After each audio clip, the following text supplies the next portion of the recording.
Hey now, what's going on? It's Mr. Green, better yet known as the Green Okie, coming back to you again with another video breakdown. And today's video is one that may ruffle some feathers. Today's video is actually going to be over Thailand, and more specifically, why men go to Thailand for Ladyboys. Now, I know what you're thinking. Okay, here we go. The wokeness is caught up to you. I would like to admit it, but no, not yet. I'm actually just kind of introspective, and I've just been trying to figure out why would a man choose of a penis over a vagina, right? So the first question I really want to pose to you all is, hey, what is the idea of a woman? For some, is it biological? Is it the aesthetics? Or is it something entirely made up, something that we can feel? What is a woman? What does that actually mean? So I've come to the conclusion that maybe men go to Thailand for the same reasons any heterosexual male travels to Colombia, Germany, these other Southeast Asian countries. These men travel to these countries because of a social construct about what a woman should be. So let me give you a little bit more backstory. Growing up, me myself, I was presented with ideals and customs about, what a woman should be. Since I grew up in hip hop, I think the term that I heard most often was 5'5" with brown eyes, and going a little bit further, if she can sit a cup on her booty, that was also a good indicator of a good woman. I know, very, very basic. Good thing those aren't my standards now, or I'd be really in trouble. But that's neither here nor there. So another preference that we've heard that if she can cook, clean, so on and so forth, right? But what exactly is a woman supposed to be? What does that actually mean? So let me give you a story. Whenever I was in Thailand, so I turned down a lady boy because, she obviously wasn't a woman, and to be honest, I made her feel sad that day, and I later had questioned myself because I thought to myself, did she have to have a vagina? And at this very moment, I had to question my own sexuality because I was like, of course she had to have a vagina. That's the definition of a woman, But to put things so basically, from a biological perspective, I think I'd be correct in that regard.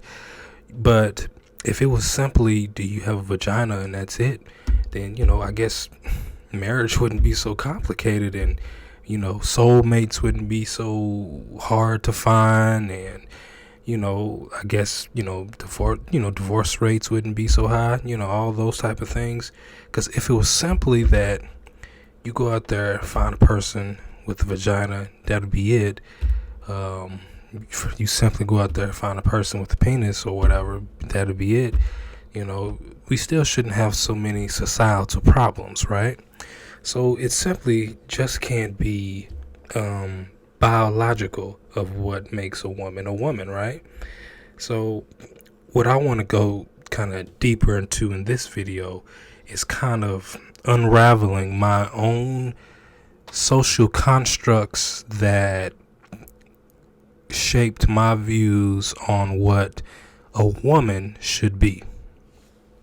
Okay, so what we first going to start off at is the video game perspective. So growing up, I played many different types of video games that range from Zelda, A Link to the Past, which may I add I think is my favorite game of all time. And then you got Super Mario World 3, of course, that's also a classic. And then we have Super Metroid. Now I want to talk a little bit about Super Metroid. So, from the Super Nintendo era, of course. When I first played Super Metroid, it was everything that I hoped for as a child. Unknown world, exploration, and saving the world from space pirates, namely Ridley, right? Everything was good, but when I hadn't gotten good yet, I died. So up until that point, everything was cool. However, it was that faithful moment on the die/continue game screen where it showed that Samus was a woman. Mind blown. So here I am playing this game thinking that, man, this guy is so cool. Man, this guy is like, he's up in space and he's shooting and he's doing this, and then come to find out that this is not even a man. This is a woman. Like what the hell, man? Like I felt lied to. Like I really felt lied to, To be honest, I was low-key pissed off for a good portion of that day. I think I stopped playing once I found out that she was a woman, and but I eventually picked the stick back up and I got over it. So the point of this is, I had come up with this construct of this protagonist doing everything that seemed like only a man would do. But when I died, the construct of what a man was, it was totally destroyed. And I told myself that, Sam sounds like a boy. Yeah, Sam is a boy's name. And I had to think to myself, but hey, Sam could also be a girl's name. There are women named Sam, right? So I was like, dang, okay, this is just getting weird, Samus didn't have any BBLs, so I was like, okay, yeah, Samus is kind of built like a man. Why wouldn't she be a man, So I just assumed that it was a man. So, he's obviously shooting shit up, and so that means he's a man, right? I mean, that's what men do. Girls don't really shoot guns, do they? But that woman Yoki Stirrup, man, I know her husband is happy every day. But that's another video here and there. But like I said, all these things that I grew up with and told, only men should do. This is what men do.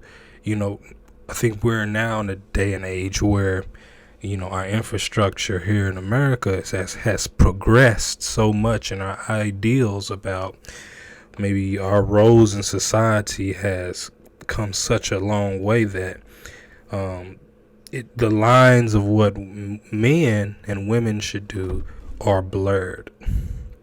So, well, this just kind of put me in an impasse because, I was wrong, and especially in today's world. However, despite Samus being a woman, there's another topic that I wanted to touch up on. So basically, Samus had the traits of being a white woman and with blue eyes and, blonde hair. So this is who Samus was whenever, I found out about her. Now, what's interesting here and how it's going to kind of go into the rest of the video topic is that it's these traits that are being marketed to me as a child, right? And I don't think that I can really just recall any, can I say, foundational Black American video games or any Afrocentric video games that, showed an African American woman or African woman being saved. I can only think about saving white women. And this is you don't think about it until you kind of get older. But I don't think I've really saved too many black women in games. I don't know if I've ever really saved a black woman in a game. Maybe I think I saved Urbana. I think in the Breath of the Wild from Zelda. But I can't really just, off the top of my head, I can't just think of a time when, like, the protagonist has saved, like, a black woman. I think I have, though, but I can't really pull it up in my mind, So whenever I think of, someone who maybe needs to be taken care of, or someone that, maybe is in distress, I'm thinking like a white woman needs to be saved, Now, I'm not thinking like this out loud. Of course, I'd get torched on Twitter, on a black Twitter space or whatever. But like subconsciously, this is what I was playing all my life. And this is kind of what I've come to know. So, let me give you another example. When I played the video game called A Link to the Past, it was also the first time I felt like a man. Of course, I was only a boy, but, it gave me that much confidence as I was playing it. And it wasn't because, I was having sex with anyone like in GTA or, God of War. It was because I was doing something as simple as leading the princess through this underground passageway past guards and these little swamp rats and bats or whatever. I don't know what they really was. They were some type of worm, grayish worm looking things. So, and, being able to do that and like, oh, okay, you kind of know the secret passageway. This person is relying on you. This is kind of what men do. This is, she obviously was a woman, and, because she had long hair, he had on a hat or whatever. It was pretty simple. The what defined a woman was pretty simple back then, whenever that game came out. And, it was the actions of what Link was doing which defined him as a man to me, right? So, it was like basically I was in this world, and I didn't necessarily know if I was going to get out alive. So, like I was saying, this game, in my opinion, was the best of all time.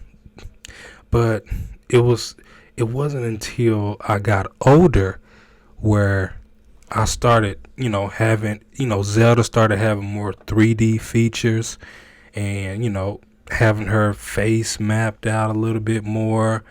And, and once again, this woman, she obviously had Eurocentric features. So, it was about this representation. So once again, she herself, she had at least fair skin, long hair, not blonde, maybe like a brunettish or whatever. But it was like this person was white, or it doesn't matter if if you're Armenian or whatever you want to call it, a German or whatever. This person was obviously just white. That's what you saw, and the point is here, not seeing yourself in the media, it has some irreparable damage done to your psyche and how you view beauty. However, this is not a diversity or DEI video or anything like that. I'm just strictly talking on the psyche of why men go to Thailand for Ladyboys. So let me get back to that topic. So if we're simply talking beauty standards in the USA and Western societies, Zelda needed help through the dungeons and things of this nature because she obviously was a woman, right? What a woman is that she needs help and that type of thing. But on the flip side, as I was explaining with Samus was the one doing the saving. However, she still was white. So here's the whole idea. Where's the Indian woman, or where's the Mexican woman? It's like, do they not even matter in this scenario? What about their beauty? The only beauty that I saw growing up that was commercialized and sensationalized was just pretty much just white women. So it's this idea that if you have fair skin, maybe blue eyes, or just some type of non-Afrocentric features, that you are considered beautiful, right? Okay, so I want to go to the next topic. So keep that in mind. Okay, so now I'm going to elaborate on Memoirs of a Geisha. So the talking point, this talking point may be trivial, but I think it adds more credence to what I'm trying to get at. So basically, for anyone who hasn't seen Memoirs of a Geisha, it's about this Japanese woman, and she's the only woman with blue eyes in in Japan, or within the geisha house. And because she's the only one with blue eyes, it's like her stock value was better than that of anyone else there at her geisha house. So the story's protagonist, her name was Sayuri, didn't really have any, can I say, body features that really outclassed any of them. But like I was saying, she had a feature, an Anglo feature, that none of the other Japanese women had, which was blue eyes. So even in Japan, the Eurocentric aesthetic of what makes a woman beautiful is Anglo. You see? So, and of course, things that all men hold dear is that, she still was a virgin, which helped her tremendously, because if she had a body count of even one, her so-called mizuage, which they called it in Japan, wouldn't have sold for nearly as much. So, as a side note, ladies, remember, body count does matter. Okay? But, whatever, that's another video. So, the thing about it is, it is this implied superiority that this movie gave, which made her a step above the rest. When you think about hip hop and who would you like to, fuck or, have sex with, those type of things, you may think about the Lil' Kims, Nicki Minaj, Cardi B, Suki Hana, Sexy Red. All them women you would really just maybe no question, with a condom, of course, you just have sex with them, right? Yeah, that's a woman, right? They got some titties, they got some ass, and they got something that's definitely not manly about them, right? And that's something that you would just definitely go in there with. So, and even that weird woman on TikTok that does the NPC characters, and I don't know, I forgot her name, but you know who I'm talking about. There's this common trend of the women I just named, having blonde weaves, right? So, and, thick booties, and changing yourself to become more mainstream, which is essentially white, Eurocentric again, right? So it's this really construct of what beauty is.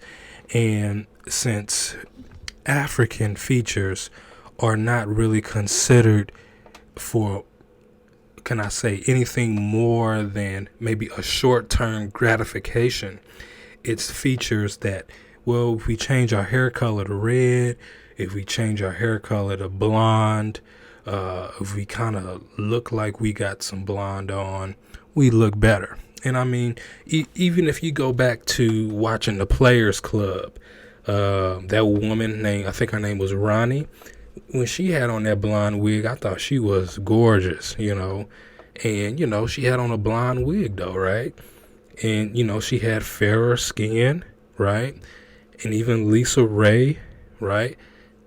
Having the fairer skin and the colorism in that movie, it said a lot, because it was like, I think Lisa Ray's I think her name was Ebony or whatever. She was kind of more or less kind of looked down upon. It was like she wasn't really held in high esteem throughout the movie. And, she had darker skin, right? But, Ronnie was light-skinned, and she was held in a higher esteem. And Lisa Ray, she was held in a higher esteem. And even Ronnie's friend, which I totally just forgot her name, you see, because it was just like the focal point wasn't on them. It was on the light-skinned women, the women with more fairer features, right? It was them that was placed an emphasis on. So, but, I digress.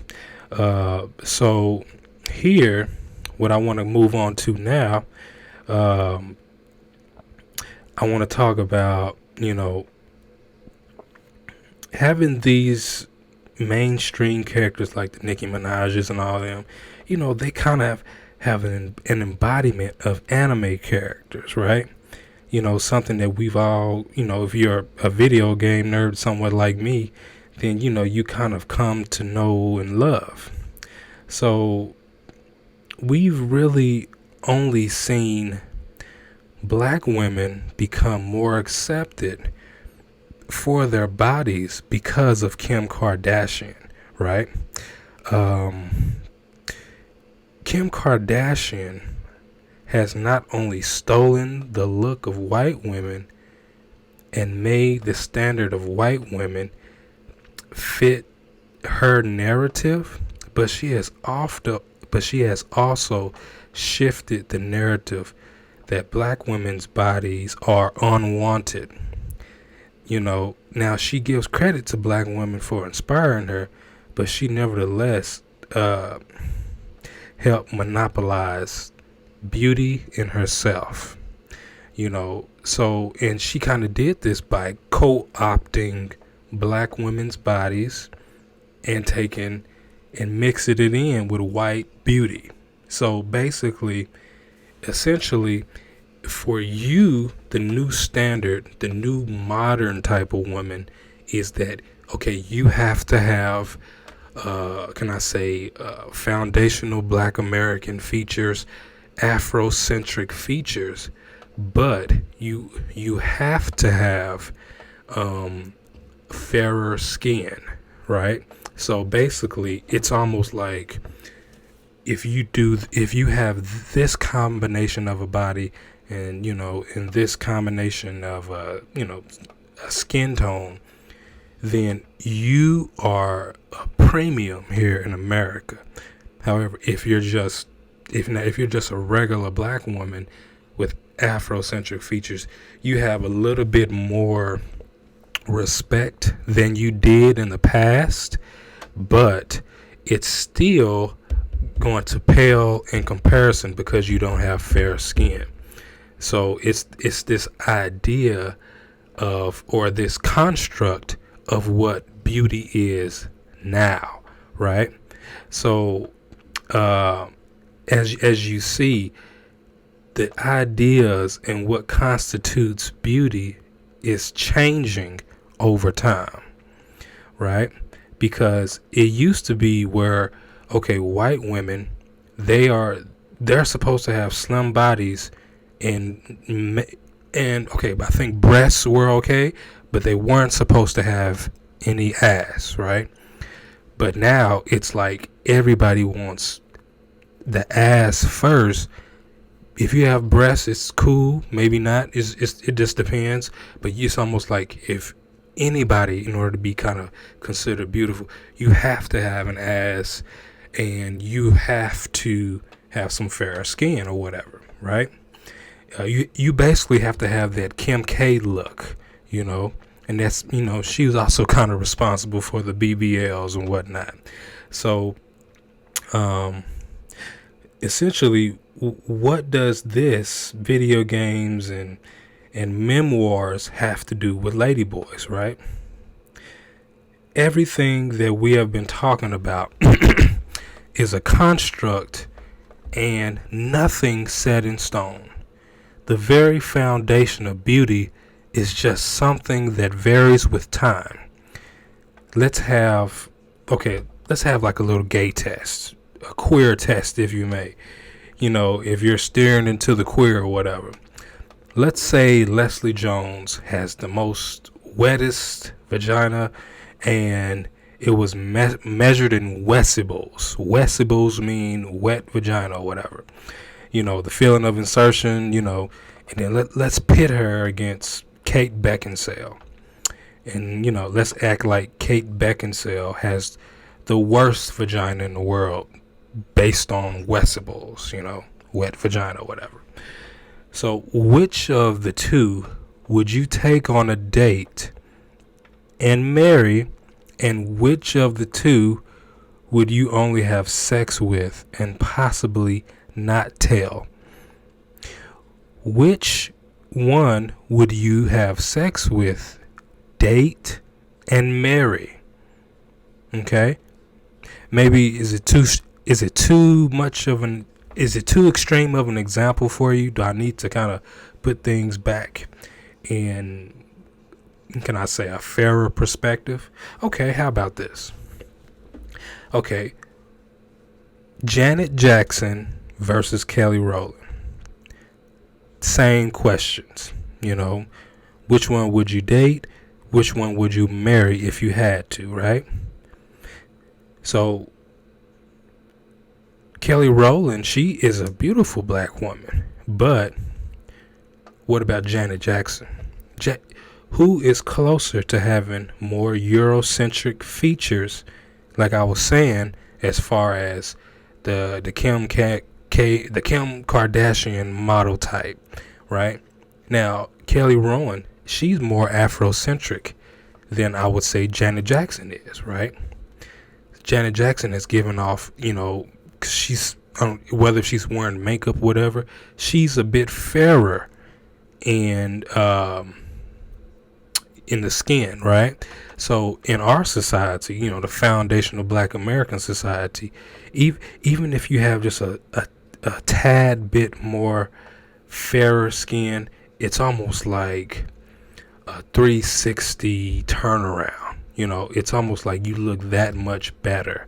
I think it really gets that colorist in our community, So I want to add another layer to this conversation before we cut off. So let's pretend that you had sex with Halle Berry and a stud who is reminiscent of Future. I say Future because for some reason, a lot of the women who go out with studs, they usually look like Future or Lil Wayne, something like that. So let's say Halle Berry comes back and tells you that she is actually a man, and while the stud who looks like Future actually has some great box, if you know what I mean. So which of the two would you be least ashamed of having sex with? You know, and the answer is, it's up to you, right? It's a whole nother construct, right? If the idea of masculinity is to get a stud who still looks like Future, rather than how about another man who possibly looks like Steve Irwin, or how about somebody who looks like a Malcolm in the Middle, then there clearly is this idea of what a man is supposed to look like, right? Or how about this? Let's do it this way. Would you rather have sex with Sexy Red or Ice Spice? Okay, which one? If you had a choice, and based on we're gonna put their decibels at the same at the same level, so they both have the best box, same level. Okay, would you be going in Sexy Red, or would you be going in Ice Spice if you had a choice, and why? Okay, and just if you can kind of give them a clean slate and then just go off what they look like, first impression, which one would you go in first, and why? You see, I think I already know what y'all's answer would be, and that's my whole point. You see what I'm saying? It's that colorism, and it's the lessening of African skin tone, and can I say it's more of having a fairer skin tone, as far as you're a woman. So the point of asking all these questions is to prove that beauty is a construct at the end of the day. Throwing a wig on a man doesn't make him any more of a woman than a woman who is biologically a woman. If that's your criteria for a woman, you see what I'm saying? Because that's the way it is today. Just like putting a beard on a woman doesn't make that woman any more of a man than a man who doesn't have the ability to grow a beard, if that's your preference, right? In short, no matter which reasons you may or may not have, given the aforementioned circumstances and scenarios, what it boils down to is you. Whether you deem a woman to be a woman by biology and scientific data is irrelevant if it does not fit you. Even if a woman does not seem like a woman, but she may be more womanly than a more aesthetically, commercially realized woman, right? All of it is a social construct that we each have formed over the course of our lives, which stemmed from, first of all, it comes from our parents. What do our parents look like? Basically, what do our parents think looks good? And then, of course, the culture comes from our TV, even more so, or our phones nowadays. So now we're getting all these ideas of what constitutes beauty, right? And it's these ideals that, okay, if a woman looks like a Disney princess, that's a woman to me, right? Because that's what we grow up with.